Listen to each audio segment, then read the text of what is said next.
Қайырлы кеш, құрметті товарищ дебатерлар, тыңдап жатқан көп рахмет сіздер осы уақытқа дейін тыңдағандарыңыз үшін. Бүгінгі шығарылым ровно бір ай подкастқа толатын болды.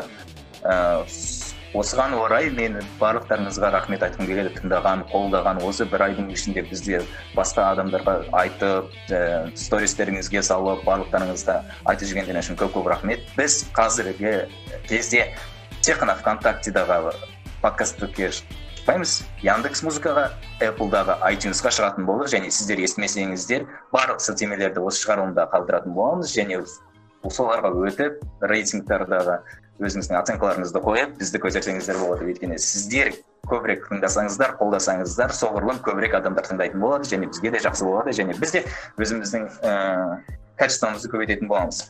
Бұл біріншіден, ал екіншіден видеоға айта кетерлік заттар.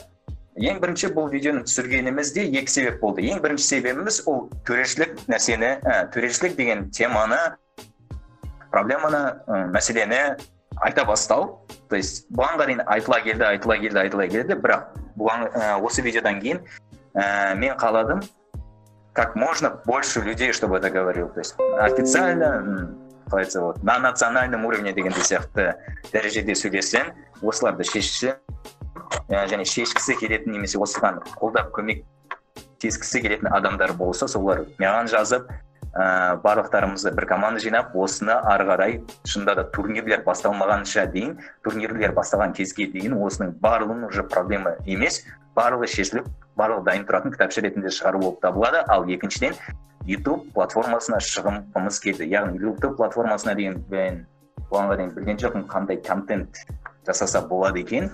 И осы төрешілік манифестті как можно официальный, презентабельный жасағымыз келді осы төрешілік байланысты. И не үшін видео ретінде жасамасқа деген идея келді. Видео ретінде жасап көрдік. Енді білмейміз қаншалықты ұнайды, ұнамайды, өйткені бұл видеоны әлі салған жоқпыз. Сол үшін барлығына ұнаса, болашақта да өзіміздің проекттерімізде, видеоны да, төрешілікті де, басқа нәрселерді YouTube'пен және связанный заттарды салатын боламыз, жеке формат, немне тағы басқа ашатын боламыз. Ендеше сөз кезегін подкасттың жүргізушілеріне беремін. Тыңдағандарыңызға көп рахмет. Алдығағыда тыңдай беріңіздер. Рахмет, Бек мырза, айтқан сөздеріңіз барлығымен келісемін сізбен. Олай болса, құрметті достар, бүгінгі қонақтарымызды таныстырып өтсек, Қызылжал Жіңішке демекші аға бұны АПФ Примаридің ең үздік төрешісі және қарапайым түрде ең күшті адамдардың бірі Әйгерім ханым. Қайырлы кеш, бәріне. Ал біздің келесі қонағымыз аға бұны тірегі волейбол десе қоятын қазіргі АПФ-тің негізгі бас төрешісі Әлихан мырза. Қайырлы таң, күн немесе кеш, түн тыңдаған адам жетегінде бұл нәрсе. Бәріне сәлем. Қалайсыздар жалпы? Жақсы, шүкір барлығы. Аурудан амансыздар ма? Шүкір. Аман деуге болады, я. Аллергияны есептемегенде. Аурудан амансыздар, атыраудың атыр, өмірілмей жатыр. Әйгерім ханым стористерін қарасаңыз, бұрын стадионда жүр, барлық адам ешкімде не жоқ, маска жоқ, көңшең жастар. Бармау керек еді сол стадионға. Карантинді вышел из чата алған о жерде кәдімгідей. Иә, реально. Серьезно, просто адамдар әлі күнге деген сол нәрсені серьез қабылдамай жатқаны мені реально шошындырды. Реально мен прям шокта болдым. И при этом мы снимаем сторис, которые как бы нету маски, да? Иә. Сами. Анау, оның несі бар еді ғой? Иә. Ну, мен хотя бы маскада бардым. Маскада бардыңыз. Иә. Жарайды. Достар, бүгін біз талқыламыз келген нәрсе, ол АПФ-тің төрешіліктің ұсынған жаңа манифесті, то есть манифест болғанда, манифест деген емес, жалпы кішігірім ережелер ретінде. Осы уақытқа дейін айтылған сөздердің барлығы, өткізілген тренингтердің барлығының жиынтығы ретінде қарастыруға болады. Сіздер видеоны көрді деп ойлаймын, көрді деп үміттенеміз. Көрмесеңіз, осы жерде подкастты паузаға қоя тұрып, соны көріп келсеңіз болады, ол көп емес, 3,5 минут. Олай болса, подкаст именно негізгі тақырыбымызға көшсек, Әлихан мырза, сіз осы төрешілікті осындай ну типа Әйгерім ханым сізде осы манифесттің құрылу барысында болдыңыздар, біз барлығымыз талқыладық, атуда басталды, одан кейін тағы да басқа жерлерге барып талқылаған. Алып қосарларыңыз бар ма? То есть давайте осыдан бастайық как бы. Дәл қазір енді жауап берсем мындай ғой. Ең бірінші атуда болған жиналыстан бастап осы уақытқа дейінгі жиналыстарда бұл нәрселердің барлығы негізінен ең бастапқы жиналыста 1 сағат талқыланатын немесе 2 сағат талқыланатын нәрсе болып келген. И оның барлығы алып қосарлар нәрселердің барлығы реттеп фильтрдан өткен сайын дәл қазіргі бүгінгі Бек мырзаның түсірген видеосына қарасақ уже 3 минут жарымда түсіндіретін өте жеңіл форматқа дейін келген.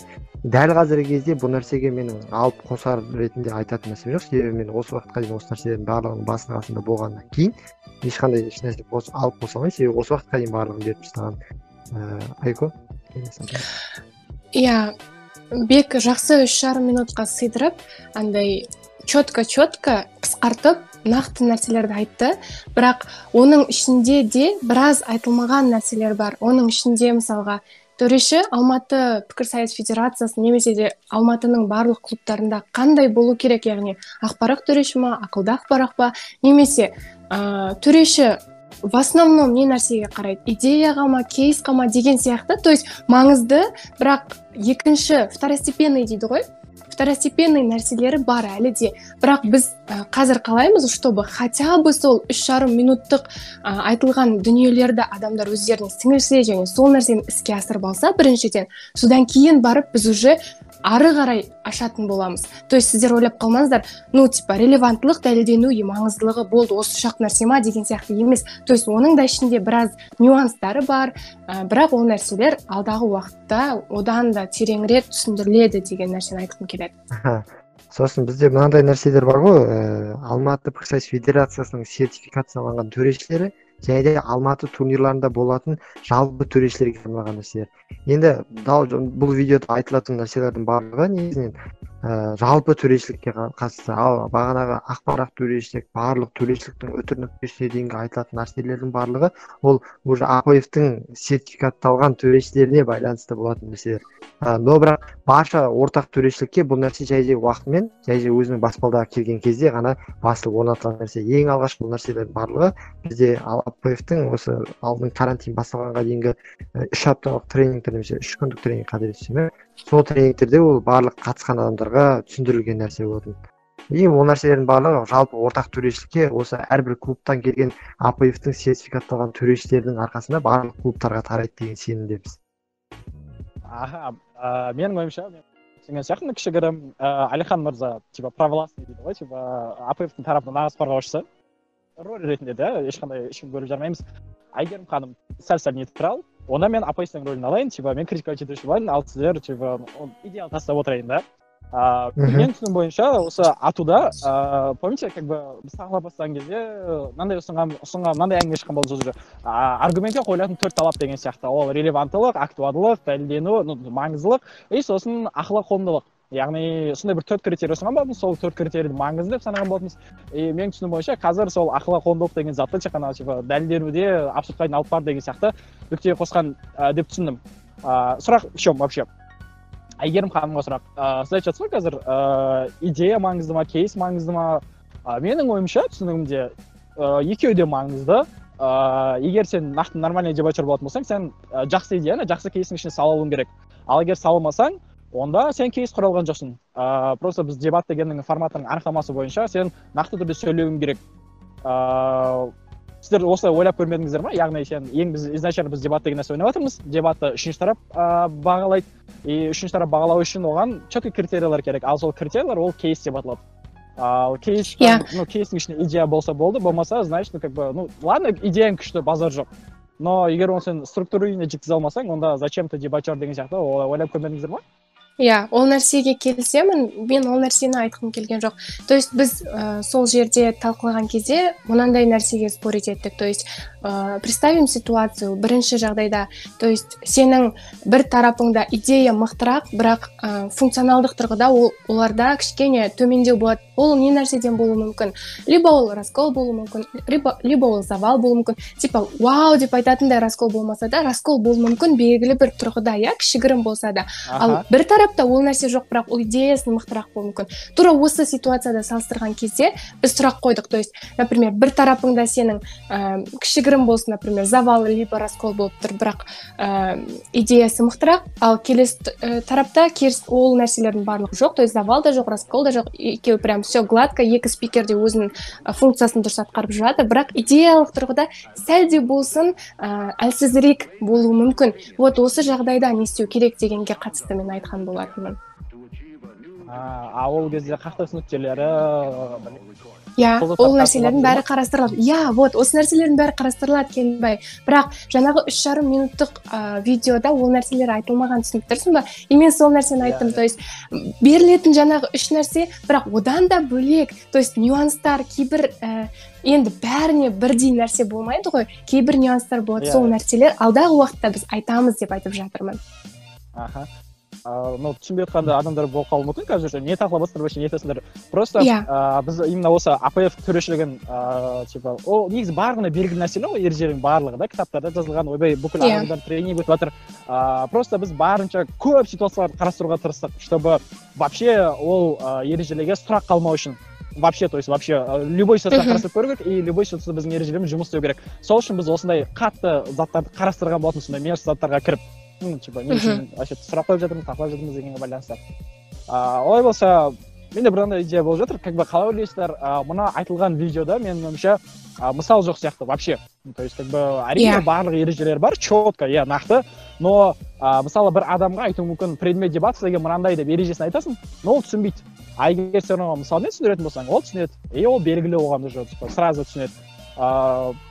Мысал жоқ сияқты. А давайте біз қазір попробуем сол мысалдарды айтып, именно ситуацияларға байланысты, сол ережелерге байланысты. Маңыздылығы дегенге қатысты ма? Маңыздылығы, максималды адамдарға әсер ету деген бір қарармен, прям четко мысалмен. Менің түсінігімде ол мынандай нәрсе да. Мен өзім сол қарарға ойнаған болатынмын, бірақ бізде төреші дұрыс судья еткен жоқ. Ол қалай болды? Мысалы, бір қарар болды ғой бізде, типа экология важнее ма, жоқ адамның потребностары важнее ма деген, адамның жаңағы қалауы дей ма, не дейді, типа сол қарарға байланысты.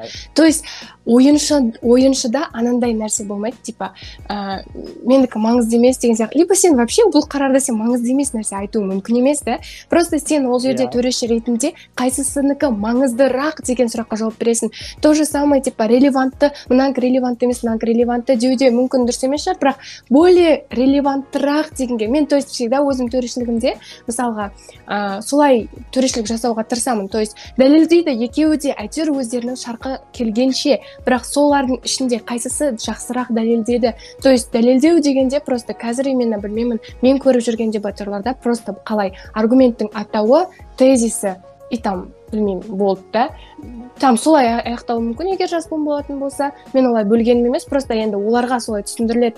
Ал аға буындар там бір мысал айту мүмкін, бірақ сұрақ қалып кетеді, деген сияқты ше. Содан деген сұрақ қалып кетеді.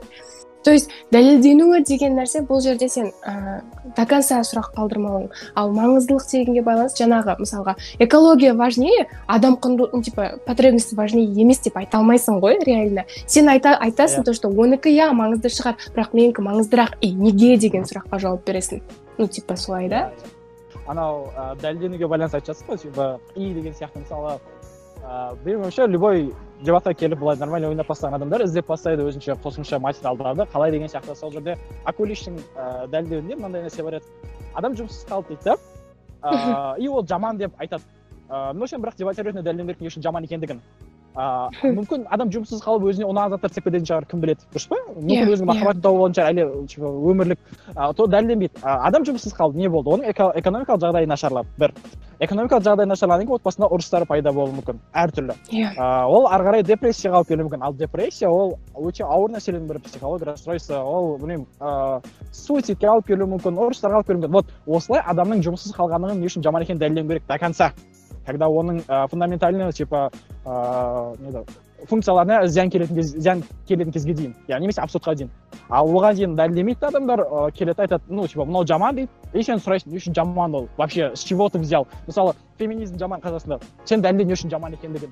Біздің салт дәстүрімізге зиян келтіріп жатыр. Біздің салт дәстүріміз ол біздің ерекшелігіміз, ұлттық идентичностіміз. Егер ол беріп қоятын болса, онда глобализацияның құрбаны болып очередной бір типа какой-то бір мемлекет боламыз, қазақтардан басқа деген сияқты ол дәлелдену керек. Бірақ адамдар қазір дәлелдемейді. Вот. Енді менде мынандай нәрсе сияқты.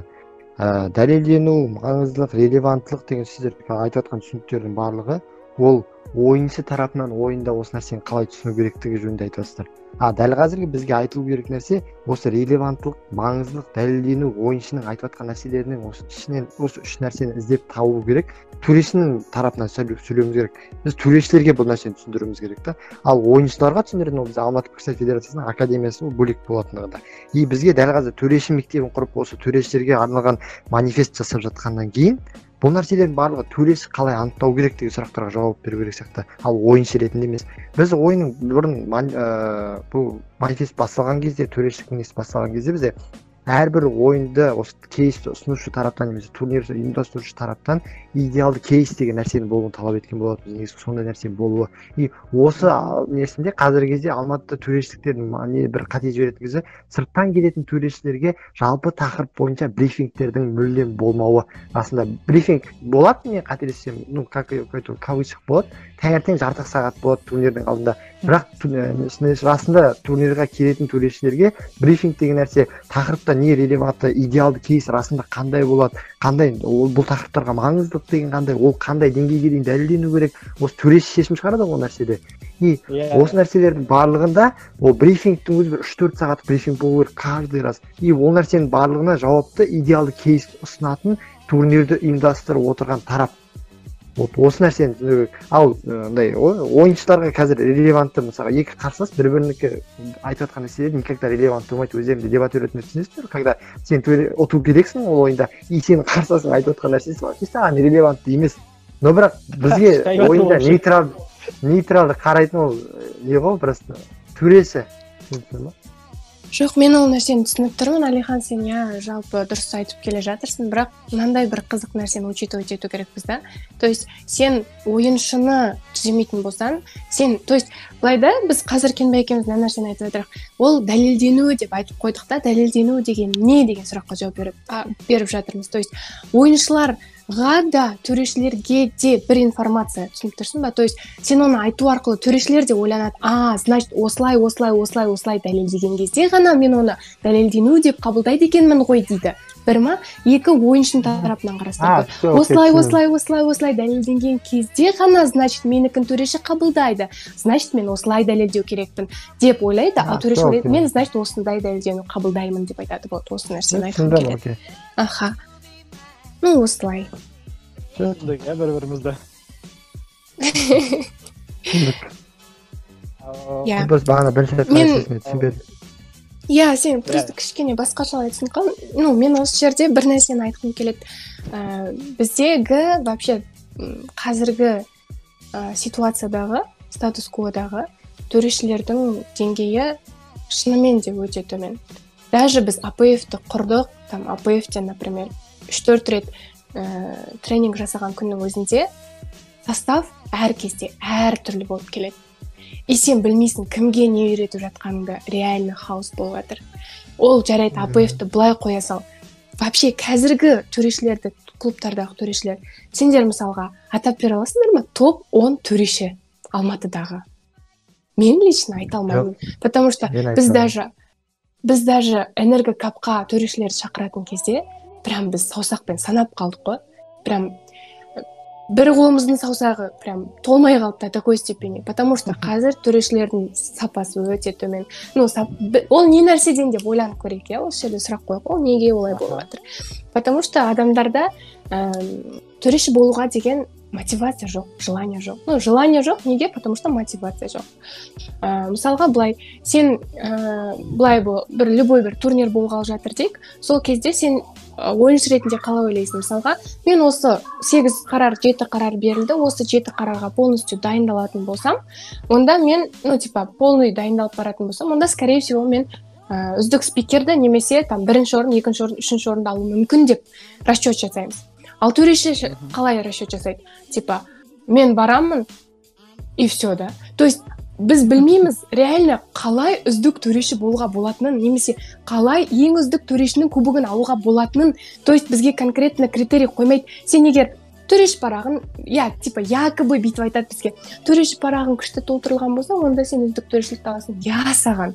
Мен көрмедім бірде бір турнирді, когда сен сырттан бардың, например, сен төреші боласың, максимум бірінші күні ғана, когда олардың өзінің клубының төрешілері жетпеген кезде ғана сені алады төрешілікке. Келесі күн сен келіп тұрсаң да сені төрешілікке кіргізбейді.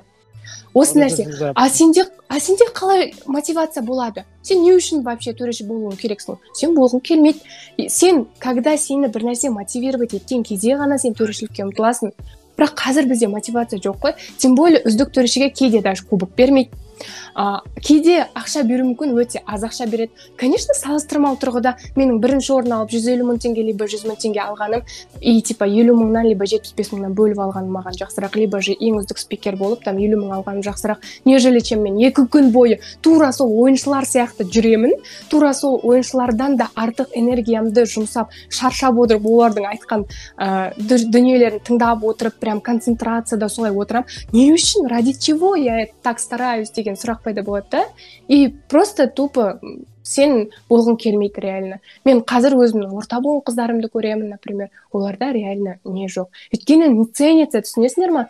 Тем более қазір мынандай дүние бар. Алматыда көбі осындай нәрсе бар. Именно отвод бергенде, прямо отводқа дейін де сен, например, 3-ші курсың ба, 2-ші курсың ба, саған уже жаман көзбен қарап, прям былайынан, типа, нетіп отырады. И типа сен оған дауыс бермей қойдың ба, либо там шешімің дұрыс, не там, ол болмай қалса, бітті, типа сені келіп, прям добивать етіп, даже сен туралы жаман сөз айтып, тупица, тупой төреші. Мен өзім туралы айтып жатқан жоқпын, бірақ вообще да төрешілерге сондай қарым-қатынас болғаннан кейін олар реально төреш болғысы келмейді. Кімнің төреш болғысы келеді, когда оларға сондай отношения болып жатқан кезде, я?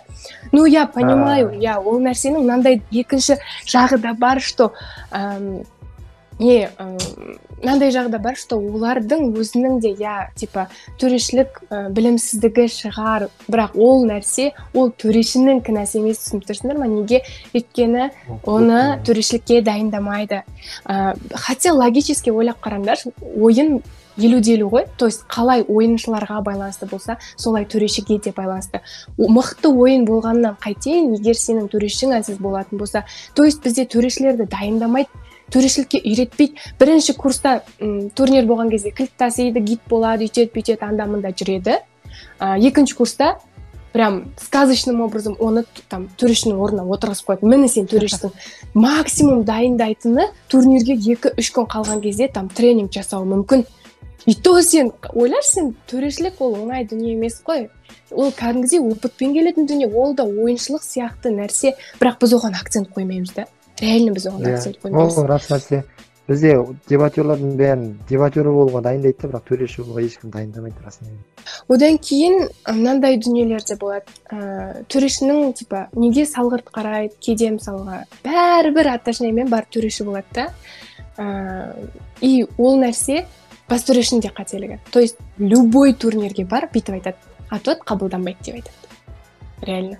Либо же шешім өзгермейді деп айтады. То есть сен мысалы отводқа келіп тұрсың, и сразу айтады, шешім өзгермейді. Типа, сколько не старайся, сен бәрібір шешім өзгермейді.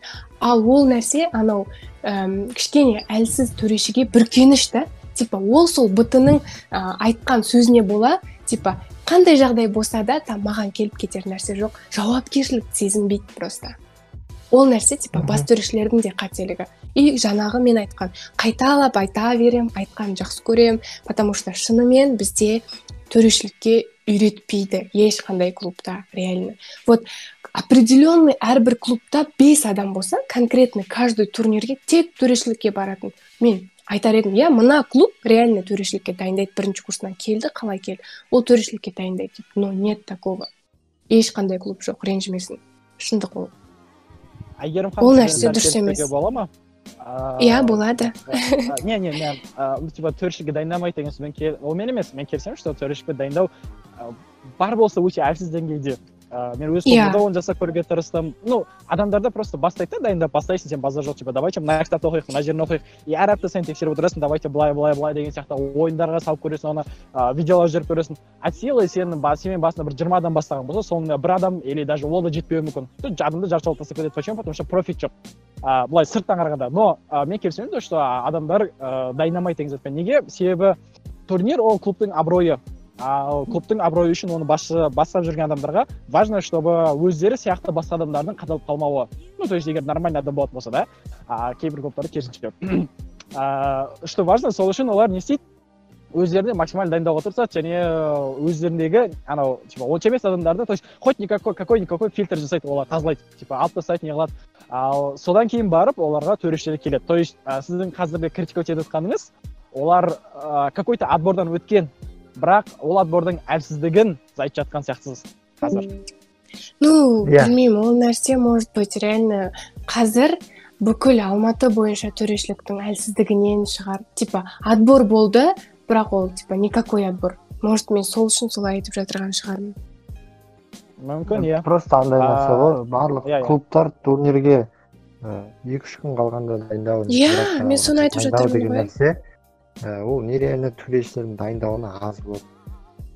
Ал мысалға мынандай болса, бір аптасына негізі барлық клубтарда мен қателеспесем 2 жиналыс болады.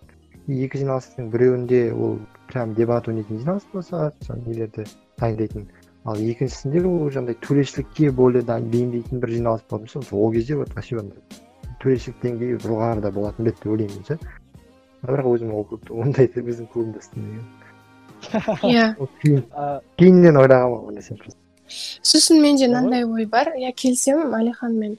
Сосын мынандай дүние ғой. Егер төрешінің сапасы көтерілетін болса, онда біздегі жалпы пікір сайыстың сапасы көтерілетін еді. Өйткені қазір реально мен айтайыншы, идеялардың қақтығысы өте сирек кездеседі. Шынымен, и то мені максимум андай типа жақсы ойыншыларға, более-мен жақсы ойыншыларға жібереді ғой. Соның өзінде қазір андай да сөзге тіреліп, сөз қақтығысы болып жатады да, бірақ реально идея қақтығысы болмайды. Неге? Потому что мысалға 5 төреші отырасың ба, олар типа төрешіге постраивать еткісі келеді. Төреші не жазады, сол нәрсеге байланысты. Ал төреші негізі типа барлығын жазып отыру керек қой, бірақ қазір типа элементарным образом олар жазуға еріне ма? Білмеймін, мен сол нәрсе тоже маған ұнамайды. Осы идея демекші бар ғой. Мен осы жылда ойнаған барысында бәріміз байқадық, Еркебол Нәріпбаев прям біраз жерде жеңіп тастады көп адамдарды.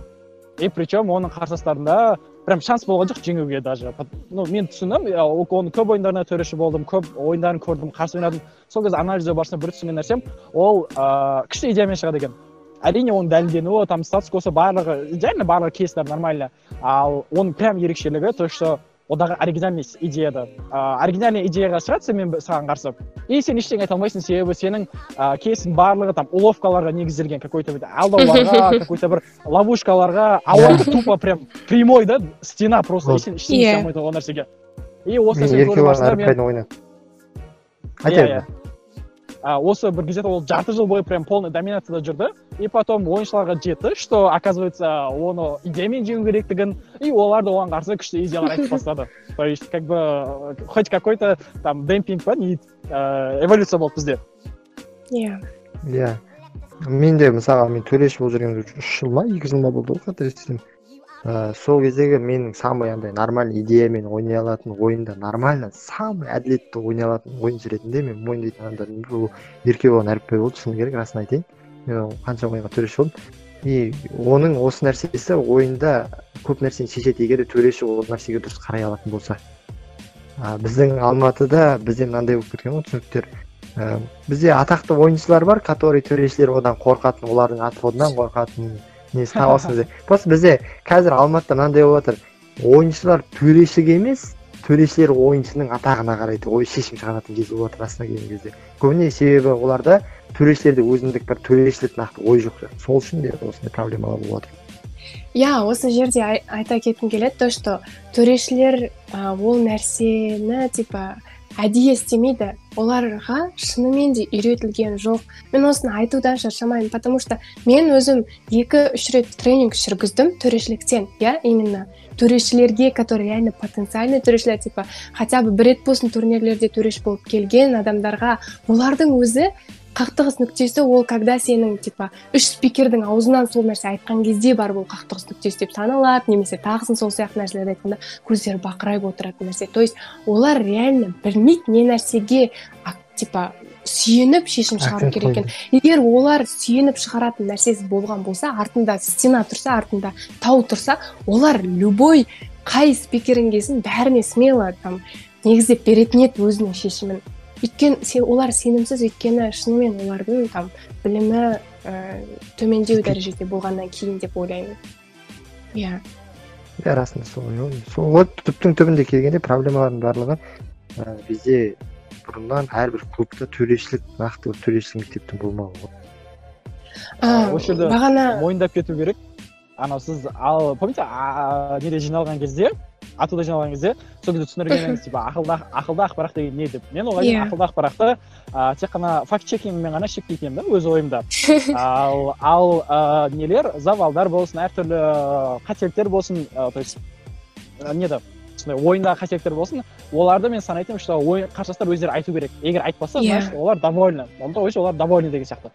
Но маған сол кезде бір жаңалық болды, то, что ақылды ақпарат деген нәрсе, ол кейстің алмастырып жатқандығын, там завалды, расколды өзі ескереді деген затты естіген маған үшін жаңалық болды. То есть ешкім не застрахован, чтобы әркім өзінің төрешілігін идеально сен қарашы, сөйлеспесең білмейсің қандай екендігін.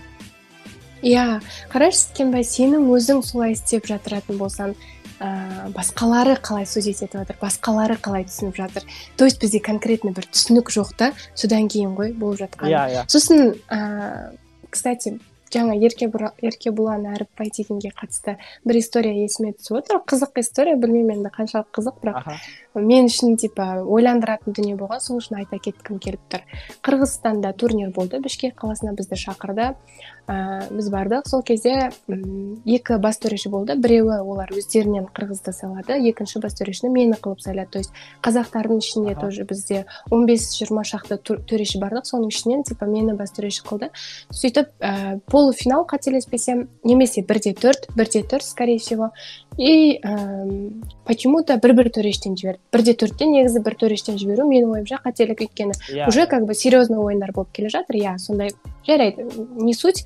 Осылай ситуация болды. То, что Еркебұлан Әріпбай және қасында бір қыз бар екен, танымадым, кеше өтем. Сосын екінші тарапта мен ұмытып қалдым кім екендігін. Бірақ тоже бір жақсы ойнайтын кісілер болды.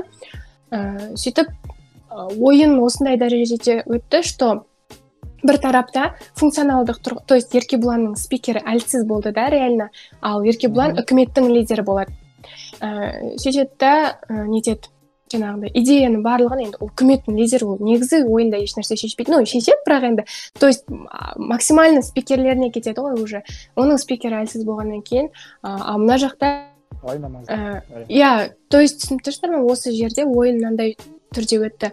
Бір тараптың идеясы мықтырақ, бірақ функционалдық тұрғыда оларда жаңағындай завал болды, немесе раскол болды, представим да ситуацию. Екінші тарапта керісінше функционалдық тұрғыда там барлығы норма, бірақ идея жағынан сәл әлсіздеу болды. Вот осы жерде менде сұрақ келді. Вот осы жерде көп адамдарда шатасады деп айтпаймын, бірақ әр жерде әр қалай. Біреулер идеяға береді, потому что это дебаты, біреулер форматқа береді, потому что это АПФ. И мен реально бас төреші бола тұра, менің өзімде сұрақ болды, и мен ана балаға барып айттым, екінші бас төрешіге, то есть сұрақ қойдым. Сіздерде қалай дедім, қай нәрсеге сіздер акцент қоясыздар? Ойын мені осындай түрде өтті, что бір жақта идея мықтырақ, бірақ функционалдық тұрғыда әлсіздеу болды, екінші тарапта керісінше деген кезде олар айтты, біз идеяға береміз деді. Мен айттым, онда в чем смысл бұл АПФ екендігінде? Бұл БПФ емес. Тек қана идея важны ғой, мысалы БПФ-те, типа, сенің столыңның ойынға қосқан үлесі, то есть қандай идея айтты болды деген сияқты. И мен айтам, онда неге деген сияқты. То есть осы сұрақтан кейін барып біз АПФ-ті құрған кезде сол үшін де сол нәрсені алға тарта отырып формат деген нәрсеге акцент қойдық та. менде сіздер жалпы екеуіңіз жоғары деңгей төрешілерсіз, сіздерге менде сұрақ бар. Мынандай оқиға болды. Казенмода осы жылы. Ол турнирда 1-8-де Жазира ханым мен Нұрсұлтан мырза кездеседі қарсы жас буындарға. Мен ол кісілердің дайындалық деңгейін білем, олармен қандай кейсті білем, потому что біз оған дейін дайындалдық азында келді да. И сондықтан олардың жеңілу шансы 0% вообще екі тарапқа да. Бірақ олар жеңіліп қалды, и олар типа как жеңілген не үшін жеңілген дәлелдеуге төрешіге барды. Төреші дәлелдеп бере алған жоқ. Одан кейін төреші айтады, мен қате шешім шығардым, давайте сіздерге берейік. Неге шешімді ауыстырайық. Бірақ ойыны жағыз әржақта басталып кеткен, және бас төреші келіп айтады, отвод қабылданбайды. Неге? Себебі дебат ол достықтың ортасы, ойбай анау-мынау, вы чё деген сияқты. И сол кезде ойыншылардың обидасын түсінуге болады, то что олар прям аламыз деп барды, алған жоқ. И менде сұрақ, қалай қарайсыздар осы отвод деген нәрсенің шынымен шешімнің ауыстырылуына вообще? То есть менің білуімше нелерде де ауыспайды, әлемдік дебатта ауыспайды шешім шыққаннан кейін. Ал бізде ауысатын болса қалай болады? Просто Кенбай мынандай нәрсе ғой. Егер де әлемдік деңгейдегі дебаттағыдай біздің төрешілердің сапасы натуре жоғары болатын болса, ол кезде уже ауыспайтындай мүмкіншілік болатын еді. Но дәл қазір біздің төрешіліктің деңгейі ақсаңдап тұрған кезде төрешілердің ойын барысында ойынның бөліктеуіне адами қателіктердің болуына байланысты, кейде шешімнің қате шығып кетуі немесе ойыншылар түсінбей қалуына байланысты, төрешінің ойынға деген сыни көзқарасының білімінің жетпеуіне байланысты бізде ондай қателіктер көп болып отыр. Дәл қазірде бізде идеальный состояниеге жеткенге дейін бізде отвод деген нәрсе, егер де бас төрешінің қатысуымен реально ол ойынды отвод беріп жатқан команда ұтатын болса, ол кезде уже шешім өзгертілу керек деп ойлаймын мен. Неге? Себебі егер де төреші адами факторлармен қате жіберіп қоятын болса, ол кезде уже ойыншыларға обидно болады. Неге? Себебі төреші деген әділ қазы деген бір немен сәйкес келеді ғой. И әділдік нәрсені қою үшін егер де адами фактормен қателесіп кететін болса, ол нәрсе өзгертілу керек деп ойлаймын. Менде бірінші сұрақ, то есть жауап берместен бұрын бірінші сұрақ қойғым келеді. Шешім қанша болды? Қанша төреші болды? Бір төреші. Бір төреші. 1-0. Все. Түсінікті.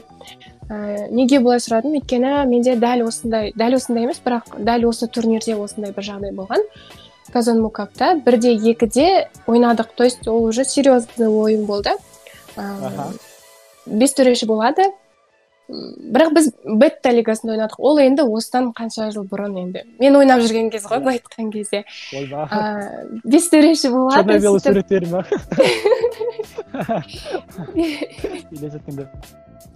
Ладно. 5 төреші болады, сөйтіп оның 2-і аға буын,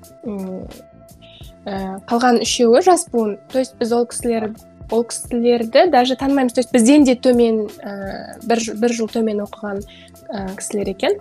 Бірінші рет көріп тұрмыз, реально. Хотя оның алдында бізде жолдастық кездесу болды, почему-то вообще көрмегенмін. Ладно, не суть. Шешім 3-2 болады, и біз ұтыламыз. Бірақ 2 аға буыны бізге беріп отырды, 3 жас буыны ар жаққа беріп отыр. Екінші тарап жеңіске жетіп, ол кісілер финалда ойнайтын болады. И сол кезде бізде де осындай реально спор болды. Мен енді қарсы тарапта кім ойнаған айтпай қойын, бірақ біздің ойымша біз 85%-ке жеңдік, шыны керек. Ондай ситуациялар өте көп болады. Бізде тіпті мынандай жағдай болған. Бізде 4 жеңіспен өтіп тұрмыз, Нұртуған ағаларда 4 жеңіспен өтіп тұр, бірақ төреші. То есть реально көп турнирларда ондай шикіліктер болып жатады. Енді мен ол ойынды көрмегендіктен конкретно айта алмаймын, то что олардікі не емес деп. Бірақ егер менің ойымша 1-8 болатын болса, и серьезный ойын болатын болса, оған желательно 3 төреші жіберген дұрыс. Егер 3 төреші болмайтын болса, және сенің төрешіңе сен сенбей тұрсаң, негізі менің ойымша негіздетіп көру керек. Егер негіздемеде сен көріп тұрсың ғой төрешіңді, қандай дәрежеде ол дәлелдеп тұр. Егер сенің төрешің дәлелдей алмай тұрған болса, сенің көзіңше, онда шешімді өзгерту керек деп ойлаймын. Бірақ көп турнирлер өздерінің аттарына кір келтіріп алмас үшін бұл нәрсені болғызбайды. Реально болғызбайды. Жылы жауап қоя салады, енді сіздер түсіне салыңыздаршы деген сияқты. Сол кезде маған кетеді, ойбай, доспыз ғой барлығымыз деген сияқты. Доспыз ғой деген тіпті. Темір ғой олай үшін көбік деген. Тіпті мынандай жағдайлар болған. Ну, Айгерім түсініп тұрсың ғой, солай болу керек енді деген кездер де болған. Так что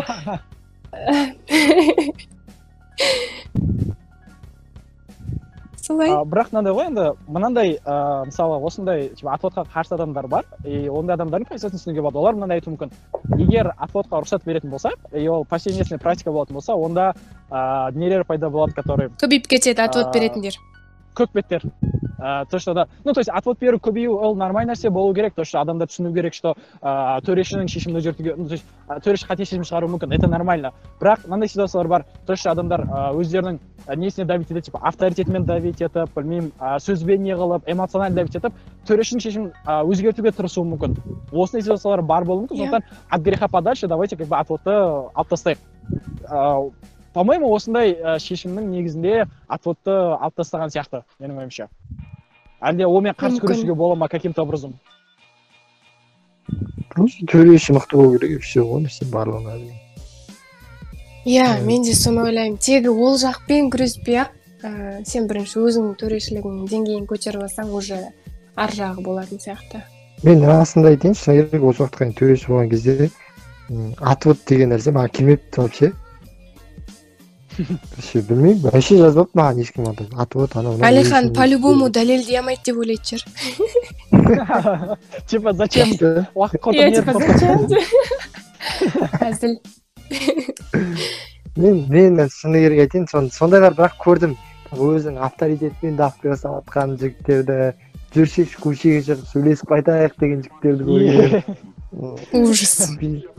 Ужас. Айтып отырмын ғой, мәдениет до того төмен, что бізде төрешілерге давить етеді депші. Ну, менде болды, бірақ отвод емес, негіздемеге келеді. Мақпал астаналық негіздемеге келіп сұраған, Айгерім, шешімін негіздеп бере аласың ба? Қай жерден біз ұтылдық деген сияқты. Мен жақсы жаңағындай спикер ретінде мойындайтын адамдардан, иә. Тағы кім? Мадина Эздуға мен түсіндірген кезім болған, негіздеп берген. И прям Мадинаға да прям риза болам, то что соңында все хорошо түсіндім деп кетеді. То есть мен ойлаймын, егер мен өзім мақтағаным емес, бірақ кез келген төреші егер өзінің шешімін нақты міне, ода қалай болды деп дәлелдеп беріп тұратын болсаң, керісінше саған плюс болады. То есть психологияда да көп сондай айтады ғой, саған негативный сұрақ қойса, типа сен өзіңе негатив ұстап тұрған адамды позитив қылып айналдырып алуыңа болады, егер сен өзіңе сенімді болатын болсаң деп. То есть саған наоборот 2 есе уважение артады, саған 2 есе сенім көбейеді, егер сен дәлелдей алсаң деп ойлаймын. Сондықтан солай. Иә, еще андай нәрсе ғой, тек қана төрешінің біліктілігі жетпейтін сияқты. Төреші егерде натуре негіздеп бере алғанның өзінде, егерде ойыншы уже ол ойыннан кейін шығып, сол ойынның атмосферасын шығып, натуре нейтралды көзқараспен, төрешінің көзқарасымен қарап, сол нәрсені түсініп, адамгершілік ойын түсініп беретін болса, вот сол кезде нормальный негіздеме болады сияқты меніңше. Екі нәрсенің бірімен ортаға келіп түсіністік болған кезде ғана. Былай тек қана төрешінің білімінің болуы ол мектеп болады. Просто ойыншының да адамға түсіну керек та, по-любому. Ол да бар, иә. Мынандай ғой, бір үлкен аға буындардың ойы бар. Атын айтпай қойсайын, ой бар. Ол айтады, ең күшті ойнайтын дебатер, ол төреші болмау керек. Неге? Себебі күшті ойнайтын дебатер, ол кез келген нәрсені дәлелдей алады, дұрыс па? Ода барлығы ақыл ой жүйесінде қандай дәлелдеу керекін біледі, қалай әсер ету керекін біледі. Соған байланысты ол төреші болмау керек. Неге? Өйткені ол өзінің кез келген шешімді дәлелдеп береді деген сияқты. Бұл нәрсе шын ба? Әлде уже типа мы зажрались типа до того, что адамдарды ойбай кетпеген сияқты әңгіме айтып отырмыз. Мен ол нәрсеге қатысты мындай нәрсені айта аламын. Мен есімде Алтын Сапаның турниріне барған кезде Жазира мен Сабина, мен енді жақсы спикер ретінде айта аламын оларды.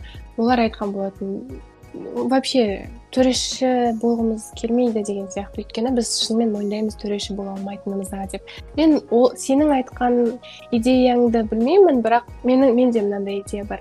Сен жақсы прям ойыншы болатын болсаң, көп ойыншыларда мынандай қателік бар да, төреші болған кезінде любой идеяны дамытып алады. То есть саған бір идеяны, типа тезисті айтатын болса, ол мына нәрсені айтқысы келіп тұр ғой деген сияқты қылып дамытып алады. И ол нәрсе қателік. Сен төреші болған кезде ол нәрсе үлкен қателік.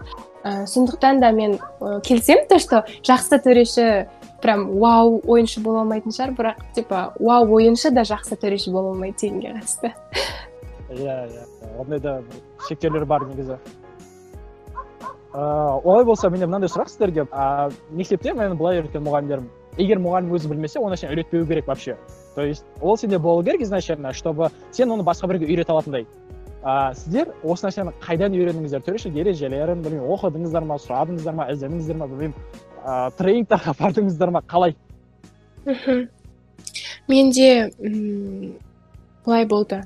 Мен вообще өзім бірінші курстан бастап ойыншы болдым ғой, біраз адамдар біледі.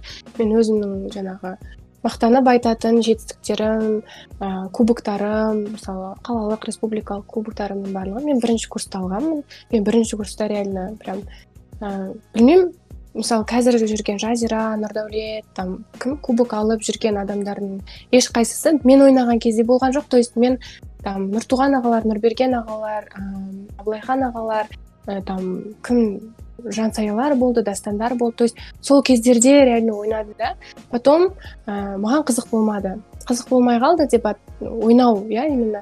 Сосын мен клубтан кетем деген кезде бізде Раева Жадыра деген кісі бар, оны біраз адам білетін шығар. Жадыра әпке біраз республиканың біраз қаласына танымал төреші ретінде. То есть ол кісі чисто төреші, любой турнирге барама, ол кісі соңында кешке қарай кеседе финалға төреші шығып қоятын. До того сондай абырой болды да, төрешілік жағынан. Сол кісі айтты, Әйгерім деді, я мен сені түсінемін деді, саған уже қызық емес дебат ойнау, кубок алу, там не, бірақ енді деді, төреші бола аласың деді. Қазір қарашы деді, кім бар жақсы төрешілерден. Алматыда қазір төрешілік деңгейі өте төмен. И бір жағынан мен неге төрешілікке кеттім? Өйткені мен төрешілікке қарным ашатын реально. Мен көп турнирлар болды, когда мен типа ұтып тұрып ұтылып қалған кездерім, менің ойымша ұтып тұрып бірақ ұтылып қалған кездерім, типа мен реально типа андай көзқараста болдым. Бұндай төрешілікте ойнағанша типа ойнамай-ақ қояйын деген сияқты да ойлар болды. Сол кезде айтты, сен төрешілікке қарның аша ма? Сен бар да өзің жөнде. Сен жөндемесең, оны ешкім жөндемейді деген сияқты. То есть мен саған сенем, сен осылай давай мен саған үйретем деді Жадыра әпке. Сөйтіп Жадыра әпкеден мен алғашқы былай айтқанда тренингтарымды Жадыра әпкеден алғам, сол кісіден үйренгем. Кейін ол кісі маған кітап берді, төрешілік деген. Потом введение в дебатов тоже ол жерде де судейство жайлы айтылады. Қалай судья болу керек, тағы сол сияқты нәрселер. И сол кітаптан алған нәрселерімді просто нете бердім, қолданып, төрешілік ете бердім, білмеймін, солайынан әйтеуір төреші болып кеттік қой, былай айтқанда ше. Менде бар ғой, шыны керек айтайын. Айко сияқты шифл болмап та сенің қолына келеді. Менде серьезно айтамын, ондай болған жоқ. Мен бір күні помню, бір турнирға барам, расында мен төрешілігім қалай басталды. Бір турнирға барам, короче атын айтпай қойын, ол кісі аты әлі есімде. И ол қалады, тупо мен қадай салады. Мен басында өзінше дебат ойыншымын деп ойнай алмаймын шыны керек расында, бірақ не істеп жүрген кезім сол жанып жүрген кез. Мені қадап жүреді. Амбиция. Ойында отқам. Сосын мен де мындай андай болып, сен бір күн турнирға қатысасың, мен сенің алдыңа төреші болып барам. Мен сол кезде саған ответті беремін. По-любому деген нәрсе болған. Ең бірінші ойда сондай болды. Расында келген сондай болды. И кейіннен андай бірінші адамды ашу жүреді, кейіннен ақыл келгеннен кейін ол нәрсені толықтай бастайды, онда дұрыс болады ғой. И мен просто тупо төреші болып жүрдім, там брифингтерге төрешілердің брифингтеріне қатысам, өйтпей жүрдім, турнирларда көбіне ойыншыларға уже каждый раз төреші көбірек болған сайын, сен таныған сайын мықты ойындарға бара бастайсың ғой. И мықты ойындарда көре бастадым, там олардың ойын деңгейі қалай болады, оларға қалай шешім шығаруға болады, там деген сияқты. Мен өздеріңде білесіңдер, там ойнамасам да төреші болмасам да всегда турнирда жүретем келмей білесің ба? Мен сол кезде андай төреші болмасам да ойындарда, финалдарда қарап отыратынмын. Там төрешілер қалай шешім шығарады, нейтральный төреші ретінде мен жазып отыратынмын. Из-за этого менде осылай опыт жиналған сияқты. Менде бірақ Айко сияқты там шифл болмаған расында. Ешқандай болмаған. Тупо менде месяцтен басталды төрешілік и сонымен кетті ғой дальше. Күшті, екі түрлі адам, екі түрлі опыт қалай екендігі.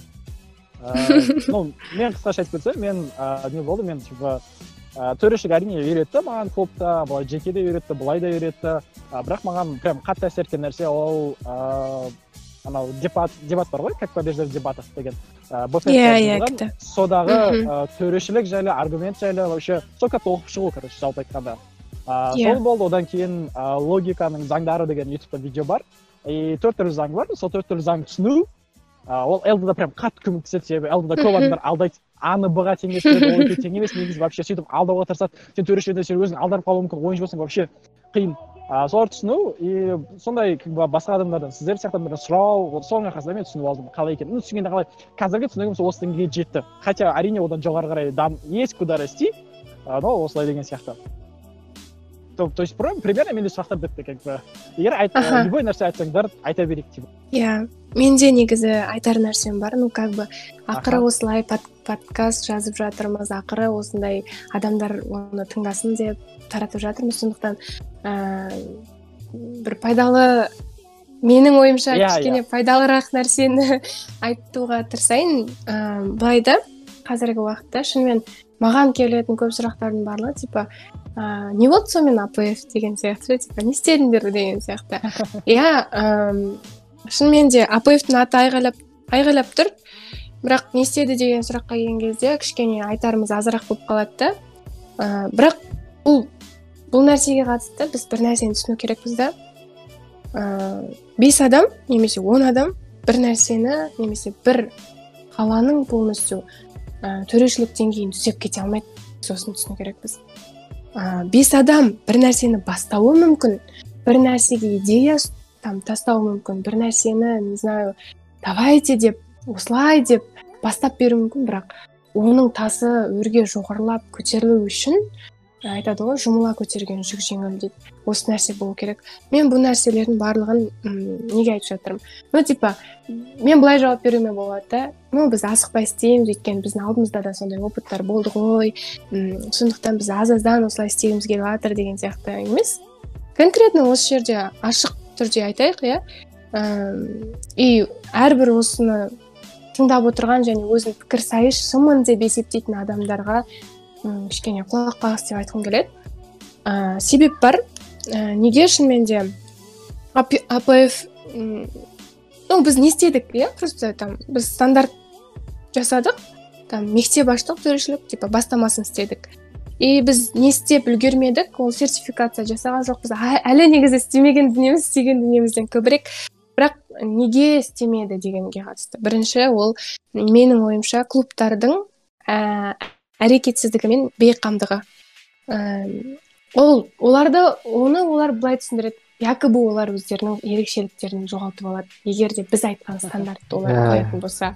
Бірақ менде сұрақ пайда болады да, қандай ерекшелік жайлы біз қазір айтып жатырмыз. Просто мен түсіне алмадым осы нәрсені. Өйткені біз олардың турнирларының тематикасына тиісіп жатырған жоқпыз. Біз олардың турнирларының қарарларына тиісіп жатырған жоқпыз. Жарайды, Асфендияров па, медициналық қарар болсын, ТО ма, экономикалық қарар, военный ма, военный қарарлары бола берсін. Біз оларға шектеу қойып жатырған жоқпыз ғой. Мен керісінше ойлаймын да, былай, военный турнирге барсаң, сен ана алдыңа келіп отқан адамды бірінші зерттейсің реальнышы. Қандай төреші вообще? Бұған не өтеді вообще? Типа, бұған қалай сөйлеу керек? Там, реально, медициналық қарар, типа, турнирге болсын, қай турнирге болса да, әрбір турнирдің, әрбір төрешісіне подход жасау керексің да, соған касет ету керексің. Білмеймін, неужели сол нәрсе сендерге жақсырақ деген сұрақ қойғым келеді?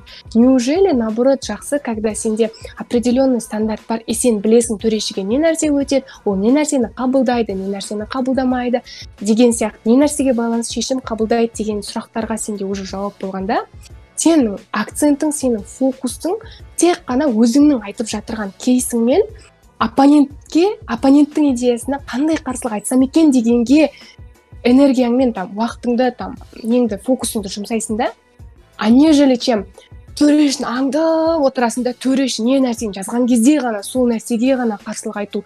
Ол нәрсені мен дебат деп қабылдамаймын. Ол нәрсе жаман. Біз осы нәрсені жою үшін АПФ-ті құрып, сол үшін біз ортақ стандарт енгізіп жатырғанымызды адамдар түсінсе екен деймін да. Осы жақсырақ емес па? Просто өздеріңізде ойланып көріңіздерші. Потом келесі нәрсеге байланысты бейқамдығы деп немесе әрекетсіздігі деп неге айтамын? Өйткені білмеймін, көп адамдар якобы қолдап жатырған сыңай танытады да, бірақ өзінің именно турниріне келсе басын ала қашады. Мен ондайларды көрдім, шыны керек. Сол нәрсеге де менің кәдімгідей ондай қарным ашты да. Мысалы келтіре салайын. Кенбай өзі мысалды жақсы көреді. Мысал деп тұрады. Біз төрешілерге қатысты біз мынандай нәрсе айттық қой. АПФ-тің төрешілері барса, например, оларға фуршет жасап берсе, жарайды, фуршетті қойшы, былай тұрады үшін. Там бағанағы айтқан теманы қайттан айтам. Мотивация. То есть біздің АПФ-тің төрешілеріне қандай мотивация? Біз сол үшін біз мынандай нәрсені енгізейік дегенбіз. То есть турнирге бізден АПФ-тен, например, конкретно 5 либо 10 адам барды, и ең үздік төрешілік бар және үздік төрешілік бар, я. Сол ең үздік төрешілікті либо үздік төрешілікті міндетті түрде АПФ-тің төрешісіне берсін деген сияқты. Сол кезде біреуін, хотя бы біреуін. И сол кезде бізге де жақсы. Біз мысалы АПФ-тің жаңағы жыл қорытындысы болған кезде де не нәрсеге қарап ең үздік төрешіні таңдайтынымыз білмейміз, я. Вот сол бізге көмек болар еді. То есть қай турнир, типа қанша турнирден кубок алды, ең үздік төрешілік либо үздік төрешілікті, соның количествосына орай ең көп кімде, соған АПФ-тің ең үздік төрешілік атағын берер едік. А бұл жағдайда клубтар бүйтіп айтады. Ибан, я деп келеді да, өзінің клуб турниріне келіп, осындай нәрсені істеу керек деген кезде барып. Бізде енді аға буындар бар, там нелер бар. Бізде не положено, как бы түсінесіздер деп ойлаймын деген сияқтыға кетеді да тема. Реально өздерінің бастарын ала қашады. Мен түсінем, ол нәрсе может мына нәрсеге де байланысты, то что бізде АПФ-те конкретно реально сертификацияланған сондай төрешілер, мықты төрешілер болған болса, может ол да түзелер ме еді. Бірақ енді бір жағынан айтып жатырмын да, то есть көзіммен көрген нәрсені просто айтып жатырмын, то что сондай да жағдайлар болды, и сондай жағдайлар болмаса екен, әркім өзінен бастаса екен, әркім өзінен бастап, өзінің клубынан бастайтын болса, онда шынымен жұмыла көтерген жүк жеңіл, и біздің тасымыз өрге домалап кетер еді. И екінші себеп деп жаңа айтып кеткен нәрсем, білмеймін, бұл қаншалықты дұрыс емес, бірақ өзімізге де қатысты айтқым келеді. То есть проблема тек қана басқаларда емес, өзімізде де проблема бар, минус бар. Алихан енді тыңдап отыр ғой, осы жерде саған айтайын, сенен де жауап болады деп ойлаймын. Конкретно бізде план жоқ. Мен Бектің алдыңғы жолы айтқан несін тыңдадым, подкастында ол бүйтіп айтады. Жылдық жоспар деген ол слишком андай типа формально, типа ресми болып кететін сияқты, а мы такого не хотим, мы хотим типа еркін деген сияқты. Бірақ мен ол нәрсеге қарсымын, и ол нәрсе дұрыс емес деп ойлаймын. Неге? Өйткені сенде когда реально жоспар болады, хотя бы, например, мынандай август айы келе жатыр, август айында бізде сертификациялауға байланысты нақты ережелер шығарамыз. И дальше сентябрь айында біз уже осы нәрсемен уже сертификаттарды дайындап қоямыз. Дальше, то есть айына хотя бы бір план жасап қойса, сенің жасап жатырған дүниең реально нәтижесі көрініп тұрады да, көзге реально прогрессің білінеді. Вот мысалға, любой өзіңді де мысалға алшы. Сен таңертең тұрған кезде сен күнтізбе құрсаң мысалға. Мен тұрам, сосын жүгірем, сосын медитация жасаймын, сосын мен таңғы асын ішемін, сосын бүйтем десең, сенің күнің продуктивный өткен сияқты болады да. И жаңағындай реально сен көзіңмен көріп тұрасың, не нәрсе істелді, не нәрсе істелмеді, не нәрсе істеу керек деген нәрсені. А когда сенде не болмайды, план, күнтізбе, жоспар болмайды, сенде реально хаосқа кетеді, как попало кетеді. Не нәрсе көзіңе көрініп тұр, сол нәрсені істейсің. Либо мысалы тұрдың, кішкене ұйқым келіп тұр, давай ұйықтай салайын, или тамақ ішкім келіп тұрған сияқты. То есть между хочу и надо деген нәрсе болады да, и сен хочуға көбірек кетіп қаласың, когда сенде жоспар жоқ, план жоқ. Сенде когда четкий конкретный план болған кезде, сен надамен жүресің да, и сенде реально нәтиже болады. И сен өзің ғана емес, басқалар да ол нәтижені көре бастайды да. Енді мынандай нәрсе айтайын. Именно осы егерде карантин жағдайы болмаған кезде, өзің білесің, төрешілік сертификацияның бастамасы басталып, бізде уже марттың соңына дейін бізде сертификатталған төрешілер, ойыннан, экзаменнен өткен төрешілер дайын болып, сол төрешілерден төрешілер командасы құрылып апрельдің басында, и дальше мынау төрешілік манифесті дамыту жиналыстар болу керек еді негізінде. Ол нақты план болатын бізде бекітіп екеумізде. И бұл нәрселердің барлығы карантинге байланысты болмай қалды.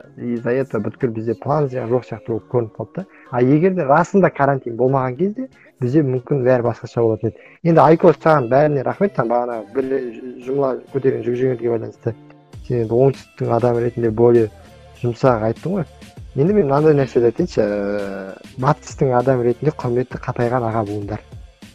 Егер де сен жас буыныңа бір нәрсе үйретемін десең,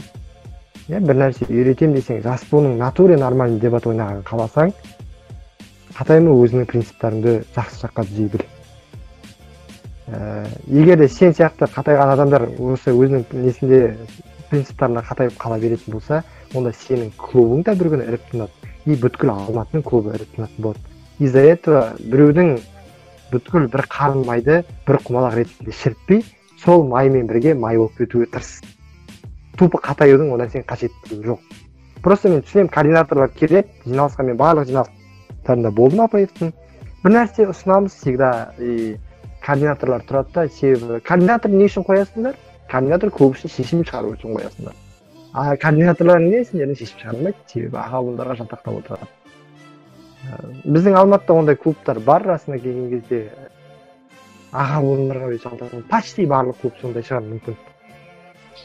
Просто менің үндеуім қатайған аға буындарға ғана.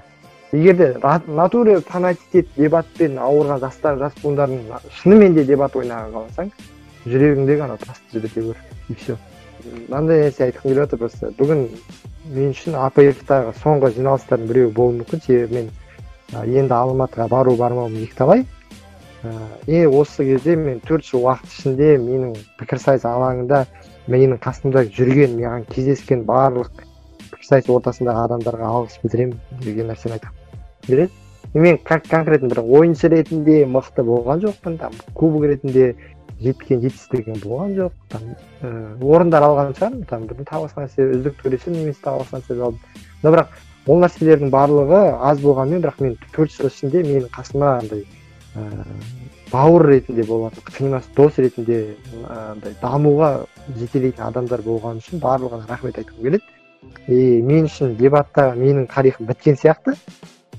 Осы үшін барлық осы нені аяна тыңдаған барша пікірсайысшылармен мен қоштасқым келеді. Мен пікірсайыстан болды, осыдан кейін кетемін, скорее всего. Алматыға баратын болсам, барған кездері бір турнирға бір барып кетуге уәде береміз.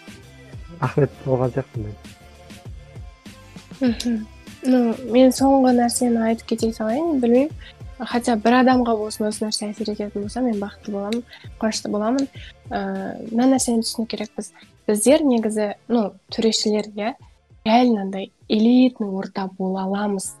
Мысалға, былай любой турнирға келші, көз алдыңа елестет, там, мына жақта алтын сапа, мына жақта ТО солай-солай жүреді да. И дәл осы жерде просто көз алдыңа елестет, болашақта деп айтайын, иншалла, там, 5-10 адам кірді, и реально оларға уже бұлар қарайды, төрешілер. Бұлар біздің ойынымыздың тағдырын шешетін адамдар. И сендерге реально андай элита алып қарайды, сендерге прям уважениемен қарай бастайды. Бірақ әрине ол нәрсеге уақыт керек, сосын еңбек керек. Ол нәрсеге реально бәріміз осылайынан еңбектенетін болсақ, ол нәрсе болады. Просто сол нәрсеге сену керек, және сол нәрсеге қарай әрекет ету керек. Просто қазір мынандай нәрсе бар да, турнирге келесің, білмейсің, кім төреші емес. Кетіп барып сұрайды, Айко, сен бүгін төрешісің ба деп, менен ғана емес, жарайды, мені білет примерно, мен төрешілікте жүрген адам болғаннан. Басқа адамдар да кім төреші, қалай вообще. Сол нәрселерде бізде не жоқ та жаңағындай. Потому что акцент қойылмайды төрешілерге. Төрешілерге жаңағындай уважение жоқ, төрешілерге мотивация жоқ, мотивированный болса, олар реально ұмтылатын еді сол нәрсеге. Шындықтан, мен осылай идея тастап айтып жатырмын, енді ары қарай фидбек сіздерден болса екен деп тілеймін. Сол, мир. Кешіріңіздер, мен негізі мына сөздерден кейін вообще қосылым кеткен жоқ, себебі барлығы күшті кетіп отыр. Мен прям нәрсе эмоциональный порыв деймін, сонда отырмын, бірақ кішігірім ремарка жасап кетсем, зачет па, егер төрешілерге вообще не жоқ деп, внимание жоқ деген, негізі бар ол внимание, бірақ олар не то бағытқа барып кеткен. Мысалы, мен айта аламын, то что бүкіл қазіргі кубок алып жүрген адамдар біледі қай төрешіге қандай сөз айту керектігін, және сол лайфхактарымен, идеялармен өзінің келген жасындарымен бөліседі. Мен ойымша ол әрине сенің ситуацияңа дұрыс болуы мүмкін, яғни мысалы мен кубок алуым үшін, сіз кубок алу үшін ол дұрыс болуы мүмкін, яғни қазір ғана. Бірақ ол в целом как дебат үшін ретінде ол дебатқа кері әсер етеді. Неге? Себебі төрешілерге подход табу ол не очень хорошая идея вообще. Біз осыған дейін көрдік, то что бізде басқа примерлер бар, который төреші вообще маңызды емес ойыншы үшін, бірақ ойыншы кубок алып жүрген адамдар бар бізде. Тот же, да, который идеясы мықты адамдар. Ондай адамдар бар, сондықтан осы бақта жылжуға болады бізге. Алматы дебат ретінде, вообще дебат ретінде, то есть төреш таңдамай, төреш сен үшін просто күшті адам базар жоқ. Сен оның бірақ личностін танымайсың. Ол просто бар, и ол саған нормальный шешім шығарады. И все, сен акцент қою керек заттардың барлығы, ол сенің идеяң, сенің айтатын сөздерің, сенің ораторлық қасиеттерің мүмкін қалай болуына байланысты. Вот сонымен шектелуге болады сияқты негізі. Иә, мен сенің ойымен келсем, дұрыс айтып жатырсың, бірақ мені сен дұрыс түсінбей қалған сияқтысың. Мен именно мына төрешілік басырып сол адамға личный несіне емес, төрешілер деген атаққа қатысты айтты. Төрешілер деген статусқа қатысты. Потому что мен айта берем, осы нәрсені жалықпаймын. Төрешіліктің деңгейі жоғарылайтын, көтерілетін болса, онда дебаттың да сапасы жоғарылайтын, деңгейі көтеріледі.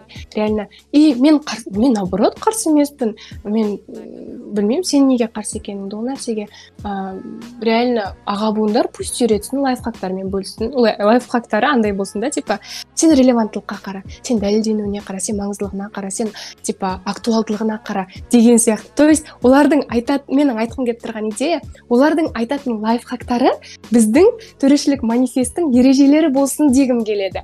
То есть сол түсіндіре алдым ба? То есть біздің төрешілік манифесттің ережелері олардың айтатын лайфхактарымен тең болатын болса, а не то, что алдап сулап ол төрешіге мынау өтеді, көзін қыстан бүйтеді емес, конкретно жаңағындай нәрселермен аға буындар үйрететін болса, онда реально дебаттың да төрешіліктің де сапасы жоғарылайтын еді, менің ойымша. Сосын мен мынандай нәрселерді айтқым келіп отыр, бағанағы төрешілердің мотивациясына байланысты. Мен білем, көп турнирларда расына келген кезде төрешілік, ең үздік төрешілік деген атақ деген турнир болмастан бұрын белгілі болып қояды. Оған барлығын келісесіңдер деген ойдамын. Әлихан, олай ауыр айтпашы, олай емес, жоқ. Деп айтпа, кенбай. Барлығында емес, жоқ, барлығында емес. Жоқ, барлығында емес, ол мойындаймыз, но кейбір турнирларда ол нәрсе анық. И ол адам жүреді де айтады, мен үздік төрешілікті аламын, так что не беспокойтесь деген нәрсе. Давайте бүйтіп айтайық. Кейбір демей қойдайды. Көпшілік турнирларда мынандай дүниелер болады. Сен білмейсің реально үздік төрешілікті не нәрсеге қарап беретінін. Ол болуы мүмкін жас буынға беріп, мотивация болсын деген, бізде сондай болған энергокапта реально жас буынға беріп, оған мотивация болсын, ол солай деген сияқты. Либо үлкен бітіріп кеткен аға буындарына береді, либо же жаңағы Алихан айтқандай подпольный варианттармен бас төреші мен ең үздік төрешінің арасындағы байланысқа қатысты болуы мүмкін, сондай да. Бірақ конкретно андай жоқ та. Егер сен осы төрешілік манифесттің мынандай ережелеріне байланысты өзіңнің неңді дәлелдеп беретін болсаң, либо не знаю, төреш парағыңды каждый төреш парақ тексереміз деген сияқты. Білмеймін, мен ешқандай турнирларды көрмеймін, чтобы төреш парағыңды тексеріп жатқандығын. Төреш парақтар шешім астындағы нәтижені ғана көреді да, болып лақтыра салады, ары қарай уже мусор деген сияқты. Мен қалаймын, чтобы ең үздік төрешілерді анықтауға байланысты конкретно бір ереже болса, и ол ережеге байланысты уже адамдар примерно расчет жасайды. Так, мен егер 2 күн уақытымды суббота-воскресеньемді арнап, осылайнан барып сөйтетін болсам, егер мен мына нәрсені, то есть өздерінің айтқан нәрсесін, осы нәрсені істейтін болсам, онда мен ең үздік төрешіліктің кубогын аламын деп уверенно барғанын қалаймын, чтобы менен кейінгілер. Сол кезде ода яғни кішкене болсын мотивация болады деп ойлаймын. Кішкене сенімділік болады да ода. Менде шанс бар деген сияқты. Қазір көп турнирларда реально біліп тұрасың, шанс жоқ екен, так что лучше. Зачем бармай қояйын деген сияқты ойлайсың. Менің айтайын деген нәрселер мынандай. Құрметті болашақ төреші болғысы келетін адамдар. Егер де мына төрешіні, үздік төрешіні анықтау нәрсесі түзелмейтін болса, сен андай қатты құлазудың қажеті жоқ. Сен үшін мотивация ол на халяву барып информация жинап кету деп көр. сен қатты терлемейсің, сен ойынға барып просто отырасың и просто көшіресің, и саған бәрі бүткіл әлемде болып жатқан жаңалық бойынша фактілерді әкеліп береді. И сен уже андай білімді адам болып аласың ойында отырып. Сен ол нәрсені іздемейсің да. И вот осы нәрсенің өзі мен үшін мотивация болатын кезінде. Мен келісемін бұл нәрселерді болашақ төреші болатын адамдардың барлығына предлагать етемін. И бұл басты мотивация сендерде какой-то бір кубок немесе ақша болу маңызды емес. Басты мотивация сендерде расында даму и расында білім болу қажеттілігінде. И за этого төреші болу керек сияқты. Иә, мен Алиханмен келісемін, және мынандай бір нәрсе добавить еткім келіп тұр. Иә, егер де саған тек қана информациямен баю саған типа мотивация болмайтын болса, мына нәрсені ойла. Егер сен жаңағындай ізденіп, жақсырақ төрешілік етуге тырысып жүріп, және сенде жақсы төреші нәтижесі болса, сондай нәтижені көріп жататын болсаң өзіңнен, ол нәрсені сен ғана байқамайсың. Сені уже басқалар байқай бастайтын болады. И сенде уже авторитет пайда бола бастайды. Сен көп болмауың мүмкін. Сен, например, аз ғана, бірақ сапалы төреші деген атаққа ие боласың. Мен сол нәрсені айтқым келеді. Сол саған мотивация болсыншы, егер саған информация мотивация болмайтын болса, сені уважать ететін болады. Сені жақсы төреші, мықты төреші ретінде сені уважать етіп, сен келген кезде о деп амата бастайды. Уже сен реально жаңағыдай негіздеп беріп тұратын болсаң, там өзің уверен болып, жақсы төреші болып тұрсаңшы, реально мен айтар едім, впустую уақытың кетпейді. Егер сенің қалағаның уважение либо авторитет болатын болса, ол нәрсені сен ала аласың, төреші болып та. Дәлелдеп. Мотивация от Айко дейсің. Давайте.